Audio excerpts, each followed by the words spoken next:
Palais de congrès de Brazzaville, salle archi-comble. L'Union panafricaine pour la démocratie sociale a donc ouvert ce 20 novembre son deuxième congrès ordinaire, un moment décisif pour un parti en quête de cohésion et de renouveau. Entre mobilisation massive, appel à l'unité, volonté de réconciliation et hommage vibrant au président fondateur de ce parti, notamment le feu président Pascal Lissouba, cette journée a donc donné le temps. Notre envoyé spécial en résume les moments clés de cet événement. Le présent congrès, le deuxième ordinaire de son histoire, se tient sous le thème « Militants et sympathisants de l'UPADS dans l'unité et la discipline ».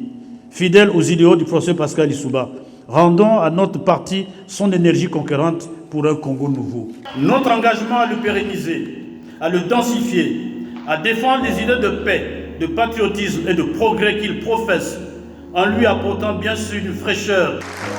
Indéniablement, notre option panafricaine demeure inébranlable. Nous croyons en l'unité africaine parce qu'elle est la seule solution d'avenir pour notre continent. Cette thèse est si connue pour y être longuement développée ici.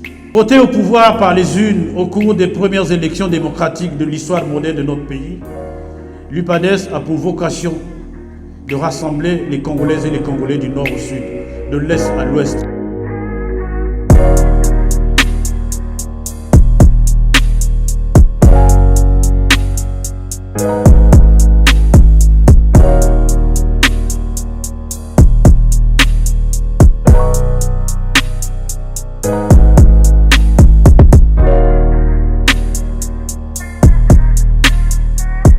L'unité ne se réalisera pas sans démocratie interne et surtout sans la discipline exemplaire à tous les niveaux de l'échelle du parti.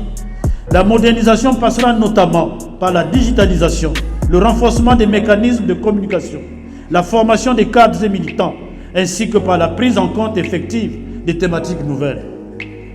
À plus de 60 000 adhérents dénombrés aujourd'hui à la suite de la récente campagne nationale d'adhésion et d'enrôlement à l'UPADS, nous devons désormais être capables de compter sur notre propre force collective pour le financement des activités du parti.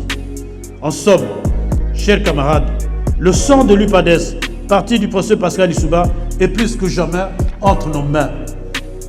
L'UPADS de demain, que nous venons de décrire, ne pourra se construire sans rigueur, sans engagement militant, sans discipline, sans solidarité, sans courage, ni même sans détermination.